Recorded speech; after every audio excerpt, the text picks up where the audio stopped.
Hey guys, it's Ms. Johnson, and I'm here to bring you our notes for Unit 4, Lesson 3. Today we are talking about conditional probability, but we're looking at it with cards today. So again, we're still on that conditional probability conversation where we are looking for that keyword given. We are, that's the word that tells us that we're looking for a second probability that happened after a first probability took place. So some first probability happened, and we have to consider what that does or how that changes our second probability. Or you can also think of this as, a probability that just a condition has been presented. So we can't take it out of the original total. We have to consider the condition that has been presented. So let's look at it from the aspect of a deck of cards. In case you forgot, that deck of cards chart, you should have a printed copy. Otherwise, there's a copy in Schoology. It has the whole deck of cards laid out for you. So in case you are not familiar with what a regular deck of cards looks like, you can go ahead and reference that chart as we go through our lesson today. So it says in example 1, assume you have a standard deck of cards, calculate the following probabilities. What is the probability that the second card is a queen given the first card was a queen? Okay, what is the probability that the second card is a queen given all of this? The first card was a queen. So I'm not finding two probabilities, but I'm finding a second probability after a first probability already happened. So my second probability is the fact that I pull a queen from the deck, one of the queens has already been gone. So the first queen was 4 out of 52, but now that's gone. So there's only 3 queens left out of 51. That's my conditional probability. And I'm not putting those together. I'm not doing anything with those. I'm just leaving it at 3 out of 51. 3 out of 51 is the same thing as 0.059 if I round it. 0.059. Either one of those are perfectly fine answers. But that's it. That's my only probability.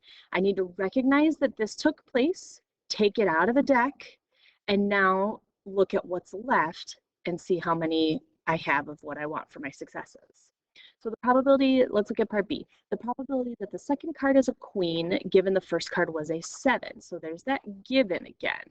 So I took a queen out. The queen was 4 out of 52. Okay, I took a queen out, which means my queens will go down to 3, but I'm not looking for a queen now. I'm looking for a 7. And the 7s I haven't touched. So to get a 7, I still have 4 of them, but I only have 51 cards. So my probability there is 4 out of 51, or in other words, 0.078. Okay. What's the probability that you draw a pair of aces? Ooh, this is a good one. So now I'm looking for 2 cards. I actually want 2 cards. So a pair of aces, I'm looking for both to happen. The first ace would be 4 out of 52. The second ace in my hand would be 3 out of 51. And because I want both, this pair tells you you want both. Because I want both, I have to put those 2 things together. So 4 times 3 gives me 12, and 52 times 51 is that 2652. And I don't know what that is as a reduced decimal. I could find out, or I could just divide. 12 divided by 2652, I get 0.0045 or 0.005 roughly. Okay, what's the probability that you draw a pair? So in this one's a little bit different because the card is not specified. Card type is not given. So since it doesn't matter what card type we have, here's what happens. So the probability that you draw any pair, all cards have 4 for their first option and then 3 for their second option. But the difference here is you don't care what card type it is. So up here it was specifically an ace, but down here you don't care what card type it is. So there's 13 different types of cards that would be a success here. You can pull all 13 of those as your successes. So I need to take 13 times this probability because any one of those 13 types of cards would make this a success. So what ends up happening is you have 13 times 4, which is 52. 52 out of 52 goes away. Then you end up with just 3 out of 51. But if you don't recognize that, that's okay. Just multiply fractions like you normally would. Multiply straight across. This is like 13 over 1. Multiply straight across on the bottom. So 13 times 4 times 3, I have 156.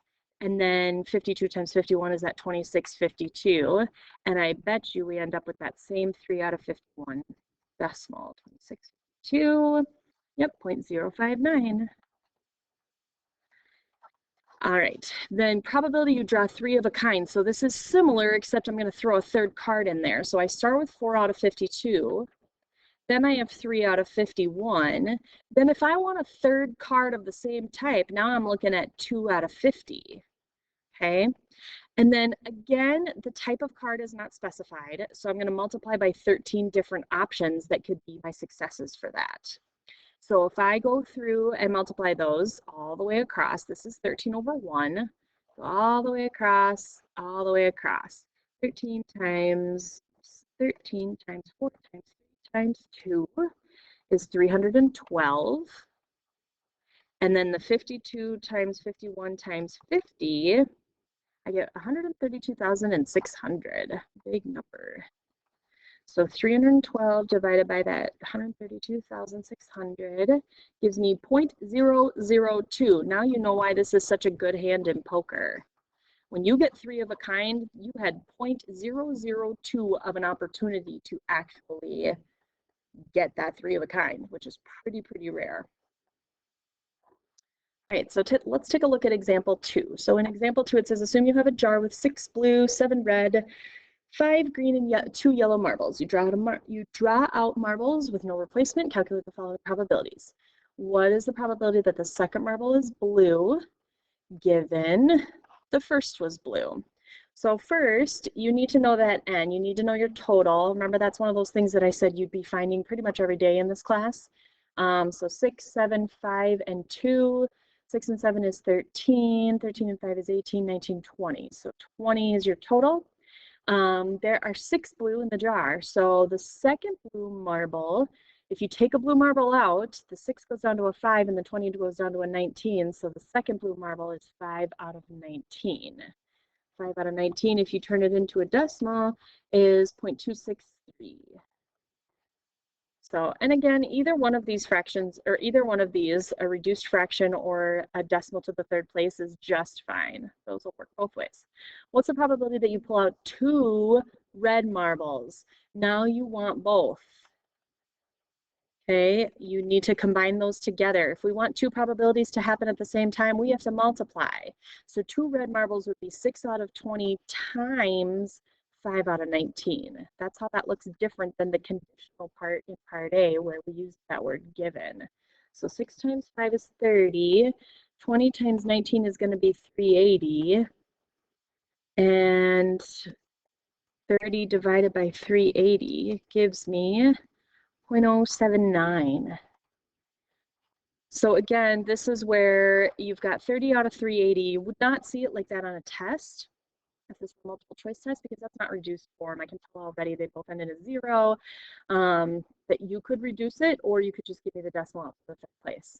What's the probability that you pull out 3 green marbles? You want all 3. You want all 3. I gotta go back up because I don't remember. How many green marbles do we have? We have 5. There's 5 green marbles. So the first probability is 5 out of 20. Then the second probability is 4 out of 19. And then the third probability is 3 out of 18. And they're gonna stair step down from there. And you want all 3 to happen, so we're combining all of those together. So let's multiply across the top and bottom. 5 times 4 times 3, that's 20 times 3, which is 60. And then 20 times 19 times 18, I don't know off the top of my head, 6,840. And again, I'm not going to take the time to reduce that because I don't need to. 6840 Need a decimal point, not a zero, there we go. 0.009, really, really small chance. That's one of those things that, like, if you were passing the bag around the room and you each kept a marble, if the first person gets a green, great. Second person gets a green, you're like, hey, we both got green. When the third person gets a green, it's like, ooh, weird. We all three got green in a row. Well, this is why it's weird, because you have less than a 1% chance of that happening. So, all right.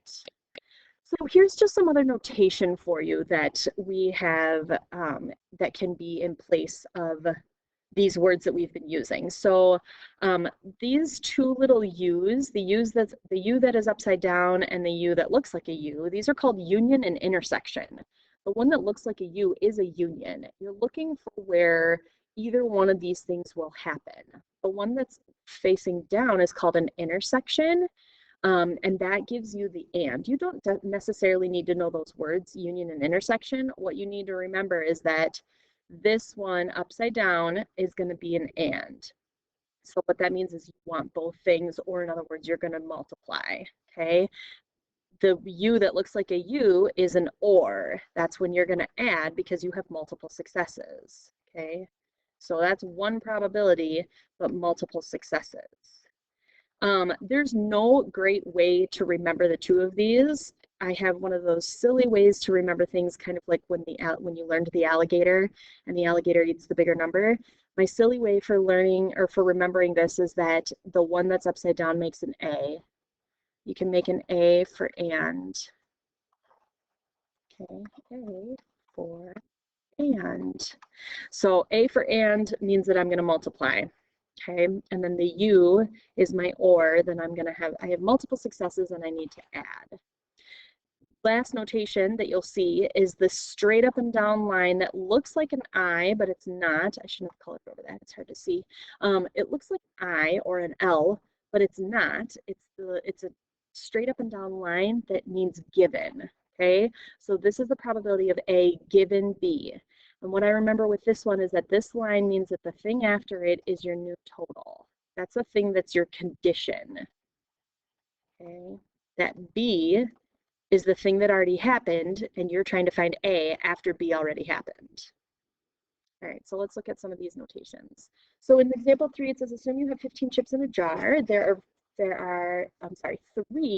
are red, numbered 1 through 3, 6 are blue, numbered 1 through 6, and 6 are green, numbered 5 through 10. Calculate the following probabilities. So I went ahead and made a little chart for you guys detailing what these things look like. So you've got a red 1, a red 2, a red 3, a blue 1, blue 2, all the way up to blue 6, G5 all the way up to G10. Okay, so let's take a look at these probabilities. The first one says, what's the probability that you get a 1 given red? 1 given red. So that means that red is your total. So in this case, my total is 3. Now, what's the probability that I draw a 1 out of there? Well, only one of those has a 1 on it. So that's going to be 1 out of 3. Or in other words, 0.3 repeating. How about 1 given blue? 1 given blue, so your total here is 6, right? 1, 2, 3, 4, 5, 6, 6 blue chips. So the probability that you get a 1 out of the 6 blue chips is 1 out of 6. Or in other words, 0.167. That's 0.16 repeating. So if we round it, it's 0.167. And then 1 given green. So I want the given is green. So my total is 6. But I'm looking for where a 1 exists. Now my greens only go from 5 to 10. So in this case, I have 0 out of 6 for a probability because I don't have a 1 on any of my green chips. So then my probability here is just 0. Okay. Let's take a look at some more. So same jar, same 15 chips. What is the probability that you get a green given the chip is less than, green, given the chip is less than 4. So what you need to do is you need to look for the chips that are less than 4. So here's a 1, a 2, a 3, a 4, a 5, and a 6. Or I'm sorry, 4, 5, 6 chips are less than 4. Okay, so my total here is 6. But then the question is, How many of those are green? Well, the only chips that were less than 4 were red and blue. So in this case, I don't have any green that are less than 4. So my probability, once again, is 0. How about a blue given less than 4? So we already did the less than 4 total. We know that that total is 6. Now, how many of those things are blue? You've got this one, and this one. So here you do have some successes. That's 3 out of 6, or in other words, 1/2, or 0.5, either way. Okay, so blue given less than 4. That's what that one looked like. All right, still same chips. Now we're throwing some weird events into the mix here. We've got event A where the chip is odd, event B where the chip is green, and event C where the chip is a multiple of 3.